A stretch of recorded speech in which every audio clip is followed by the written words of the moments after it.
Hey guys, here to explain the game of Paradigim.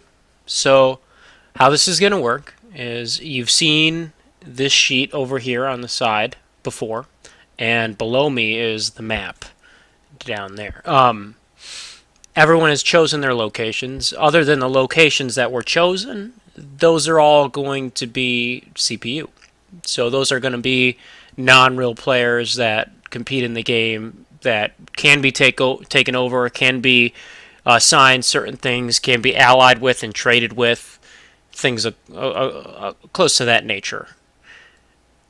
I'm here to explain the game and how it works, and I figured a video would be the best way to do that. That way I don't have to call each and every individual one of you. Hopefully this shouldn't be too long. I'll try and cover everything I can, and whatever I don't cover, just please post on Facebook if you have a question, and I'll do the best I can to explain it. So I'm going to go through each individual thing on the sheet that I posted. Mine has been edited a little bit, spelling corrections, units, just little things, but I'll go over all of that in general. So if you look on your sheet on the top here, you'll notice that there's yen, population, military, agriculture, and the happiness of your people. I think we're going to do it Tuesday and Thursday. Every Tuesday and Thursday, we're going to have a rotation. And how rotations are is everything you do, you tell me by a deadline. So on Monday, it happens. On Tuesday, it happens. On Thursday, it happens. You have until that time to tell me, and we'll figure out a time that I determine later or that we'll piece to you, probably 12 midnight. So by Tuesday at midnight, if whatever you do or whatever you do to retaliate, to trade, to make money, to do to your people, anything in general, if you don't tell me by that time, your country does nothing. It's a standstill. It just doesn't do anything. So there's cons and pros to that. So first of all, say you don't want to partake into this, and like maybe you're busy a day, you're not gonna die. You're not out of the game because you didn't put in your 2 cents on Tuesday or Thursday or whatever days they are. Okay? Your country just stays still.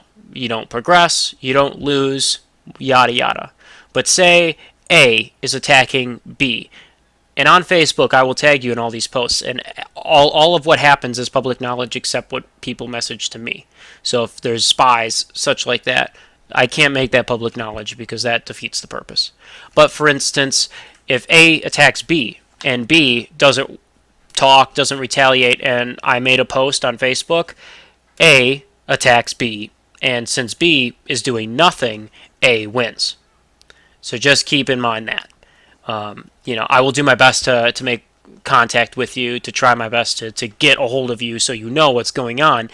But as it stands, you don't need to partake every single day all week. And it only happens right now twice a week, Tuesdays and Thursdays, if that's what we decide to do. That's how the game works, in a sense of timing and your commitment. As much as you want to commit to this game, you can. So anything you want to do in the realm of possibilities that we know in our heads exist, you can do that. I don't know how much money it's going to take you to do that, but you can do that. So yen is your money. Seeing as I'm the leader as a CPU, I'm just like, I don't make any big choices. I'm just sitting there. I'm the trade hub, okay? So what happens with yen is, say you want to, and I'm going to go on a whim here, and I've been using animals, but say you want sophisticated skydiving alligators out of pelican bird airplanes or something. I don't know. Anything you want. Depending on how much money you give me and spend on me and invest into me, the leader of Falcon Reach with the CPU, is how much progress you make towards what you wanted to do. So if you give me 10, I'm going to be like, okay, you take an airplane and you drop your alligator out and the alligator dies on impact. Nothing's going to happen there, okay? You only gave me 10 yen. But if you give me 25,000, okay, that seems like crazy, especially how much I'm going to give you. But you give me 25,000, now you have dancing alligators that can like skydive with, flying squirrel attachments that can go 300 miles an hour into a different country and can sail across the sea that way. Point is, you could do anything you want depending on how much you invest in it and how much you're committed. So if you bring that idea up once to me and give me a little bit of money, maybe you only get this far. But then you bring it up 2 weeks later, maybe you'll get that far. You never know. You just got to keep going and you got to trust me. Or is it worth it or is it not? But yen is the currency that runs the entire game. Anything you want to do takes currency. Population. Population is the amount of people you have in your country. That's it. Military. Military is the amount of military you have in your country. Population and military are two completely separate digits. They're different numbers, different stats altogether. If you have 250 military, that doesn't mean if you have 1,000 population, you only have 750 population. Military is different altogether. So if you're thinking about it, if you have 1,000 pop and 250 military, you have 1,250 people in your country, if you think about it like that. That is how this works. The next one, agriculture. Agriculture is food. Everyone's going to be assigned a food. I haven't gotten there yet. I've just been lazy. But everyone is assigned a food. You can make it whatever you want if you really want to do that. You can make your country on how it is on my map. And how it is on my map. Where is it? There it is right there. How it's drawn. If you want to do anything you want to that country on that map, you can. Anything drawn, any ideas, if you want to make a wall, Great Wall of China, you want to make moats across your entire border. I don't know how much time that's going to take, but you can do it. Anything you want to do. Agriculture can fund that. As I said earlier, yen is the most important currency of the game. That's all that we use. Agriculture funds yen. If you start with 1,000 yen, and you start with 1,000 agriculture, you can use that agriculture and reinvest it in agriculture. You can take the seeds from your plants and replant them. You will get more agriculture next turnaround. Agriculture also feeds your population and your military. You need a certain amount of agriculture to feed your population. So these numbers aren't the final numbers which you're going to get. They're going to be much higher. But as an example, just to keep it simple, we're going to go through this. You started with 50 yen. We have 100 population, and we have 25 military, and 275 agriculture. So in the beginning of your rotation, you need to feed your population and your military. They don't just survive off of nothing. 275 agriculture. You have 25 military. You have to feed your military, so now you have 250 agriculture left in your pocket.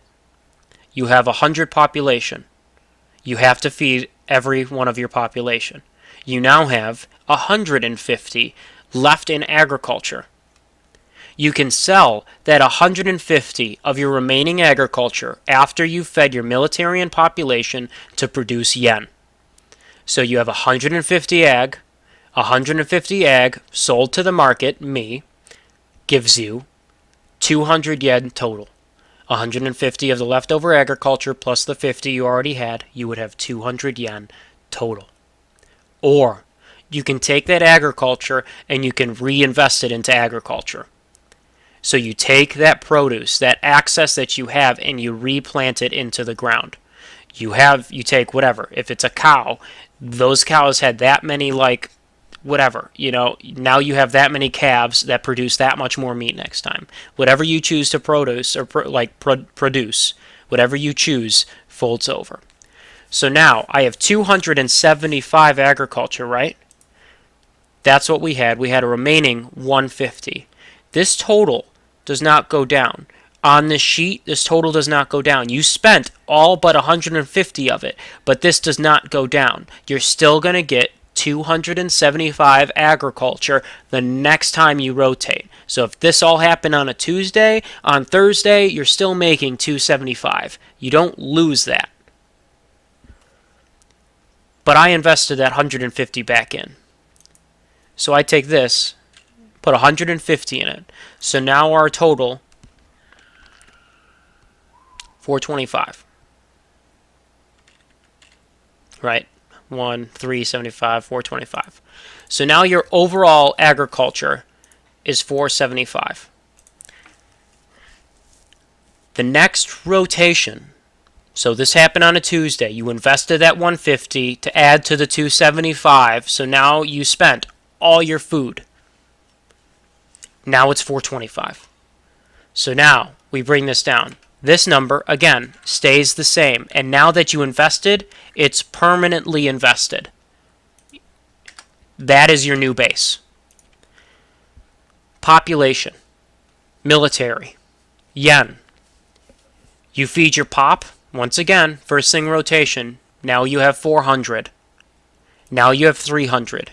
Now you have 300 food, which is double what you had last time to invest in whatever you want.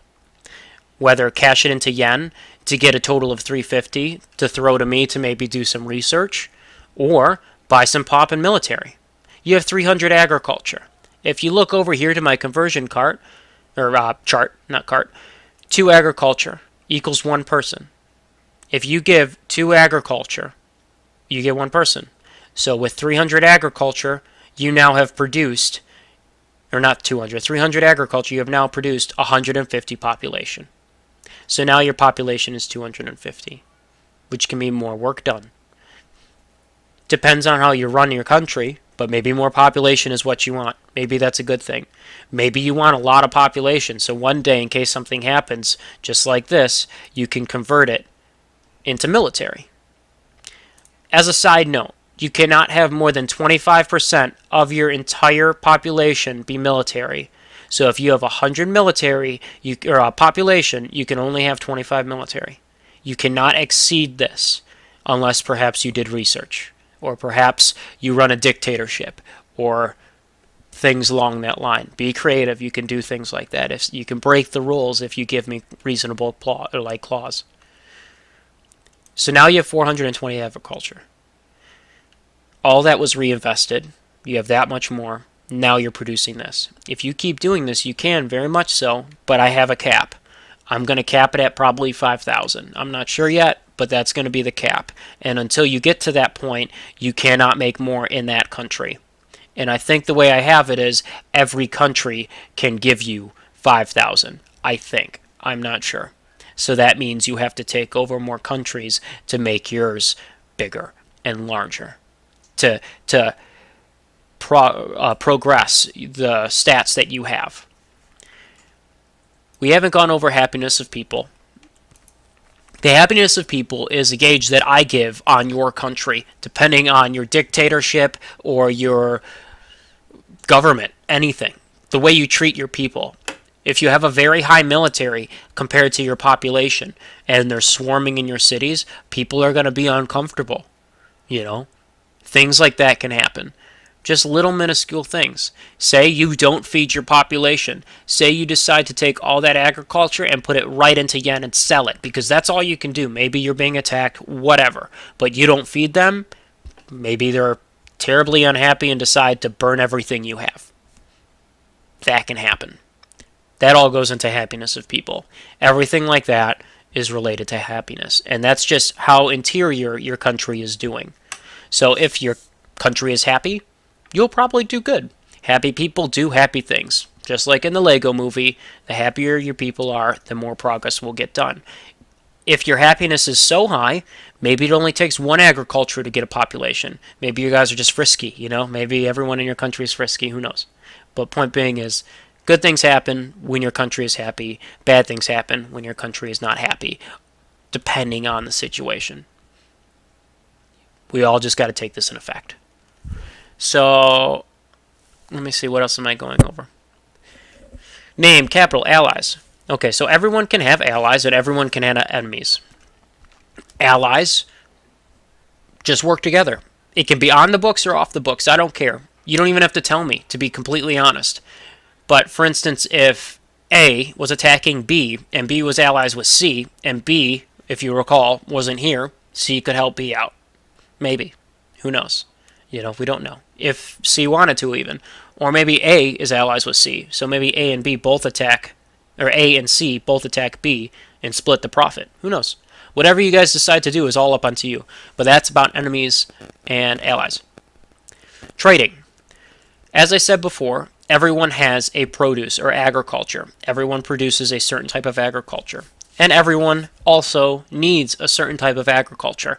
All the CPUs that we have, all of the people that are actually playing as well, they all have agriculture.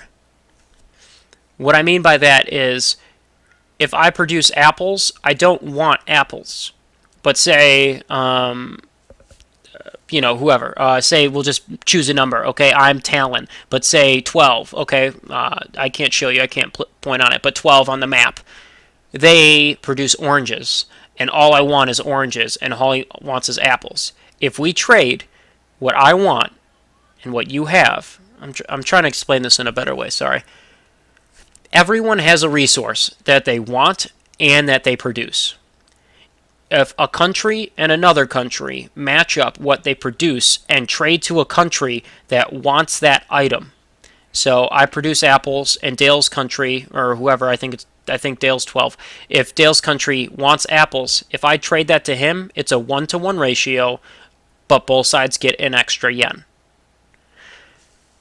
It's kind of confusing.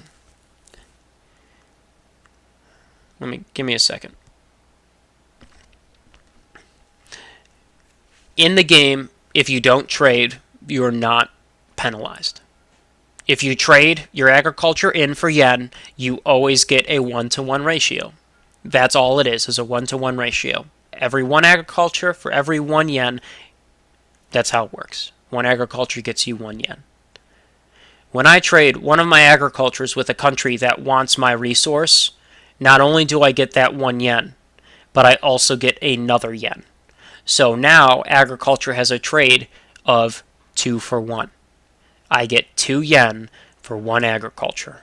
And the country I'm trading with is only giving me 1. They're not giving me anything. They're not expelling anything. That country that I'm trading with is not having any penalty either way.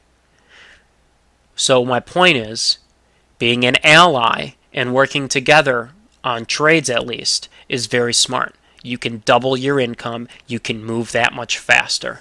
I hope that makes sense. No one is charged anything for trading. When you trade your agriculture for your yen, you are trading to me, the leader of Paradigim, whatever, or my country, Talon. Okay? You're getting a 1-to-1. So if 14 produces apples and 12 needs apples, 12 does not give you money. 12 does nothing. They just agree to it. If they're your ally. And you get 2 for 1. 2 yen for 1 agriculture. It produces that much more results, resources, and progresses you that much farther. But if you're not allies and you're not enemies, or you're enemies, they can refuse you that, which can also kind of be a little hard. Whatever. Yen is the currency of the world. Population is the population of your country. Agriculture sustains 1 population, and it can also be exchanged. I'm pretty sure I went over this. Rotationless, feed sustain, reinvest agriculture. 1 invested agriculture, an extra 1 for 1. Trading. I hope I explained it well enough.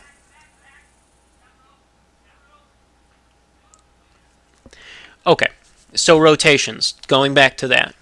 Every time we have a rotation, that is 1 giant turn of event. So if 14 is attacking 21, is 14 attacking 21, that doesn't just happen. That happens at a given time on Tuesday and Thursday. So if 14 tells me they want to attack 21 on Tuesday, that doesn't happen till Thursday. And I let 21 know that it's going to happen. So 21 and 14 both have from Tuesday to Thursday to figure out what they want to do. So 21 needs to do something, needs to get an army. Say you have no army in 21 and 14 has a big one, and you know how much this is. You can spend that 1 rotation to buy military. You can prepare yourself for that. So you're not just onslaught So the person who has the most military wins. If you do that, it won't work. So that's why I have the rotation set up. So you can give me a command to do, but it doesn't partake, it doesn't happen until that Thursday after the next rotation. So it's one delay.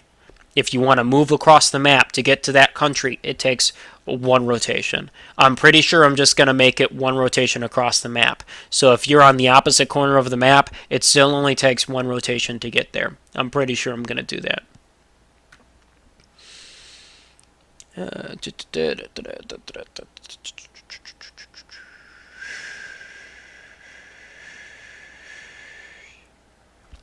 Okay. Say you're going to war and you're capturing a country. You can ask that country to surrender, and their population becomes yours. Their military can become yours. Or they can attack and fight you off. Most CPUs might surrender. We don't know. Or maybe they're vigilantes. Maybe they will attack you. But countries and countries can attack, and they can demand a surrender, or they can kill everything. You got to remember that countries can do whatever. So, for instance, I've played this before, and I was being attacked. I decided to burn everything I have, and I gave all my population, all my money, and everything, and one of my allies was nice enough to let me flee and fled into them. So I fled into another country, and I burned everything in mine. The person who took my country got nothing other than vacant land. So yeah, their population and agriculture and stuff could increase, but they got none of mine. If your country gets taken over, you're done. You don't have to be, though, but that country is done. If you have an ally and you decide to keep some of your population in them, you still have a chance. You still have a chance to come back. If you want. You don't have to, but if you want, you can come back. Your ally can maybe give you one of their countries that they already have. Or if you have enough money, maybe you can give me money and I'll buy you one. Might not be what you want, but maybe you'll get an option of a country and you'll get to start back in. It doesn't mean you're dead for good. You can still reinvest, just a different country name and whatever. Unless you are the rebels from whatever your name of your country was and you're trying to come back. You can totally do that too. Again, it's totally free. Whatever you want to do, you can do. You just got to let me know what that is. I think I've pretty much covered it all. I'm sure I'm missing a lot. If you have any questions or how this works, just please message me, Facebook me, text me. I have my phone on me at all times. Right now, we're going to start all this stuff at a base level. So we'll start your yen. Let's make it 1,000. We'll make your population 1,000. We'll make your military 250. And we'll make your agriculture, because you got to remember your agriculture needs to feed your population and your military. So your agriculture should really be the highest stat on here other than yen. So your agriculture we're going to make 2,000. So right off the bat, if it's 2,000 and you have 250 military and 1,000 population, you're going to only have 750 left. You can reinvest that. You can sell that for yen. Or you can create population. If you create your population with that, you have now 1,750 population. You're only left with 250 military. And remember, that can only stay at 25%, which is fine with 1,750. But if you recall, we only have 2,000 agriculture. So if you invest all in pop, now all you do is break even. You're kind of stuck there. You can always use your yen to buy more agriculture. It just depends how it is. But you got to remember, think ahead, invest wisely, and I recommend you stick to the same thing. Other than that, welcome to Paradigim. Good luck, and may the best man win.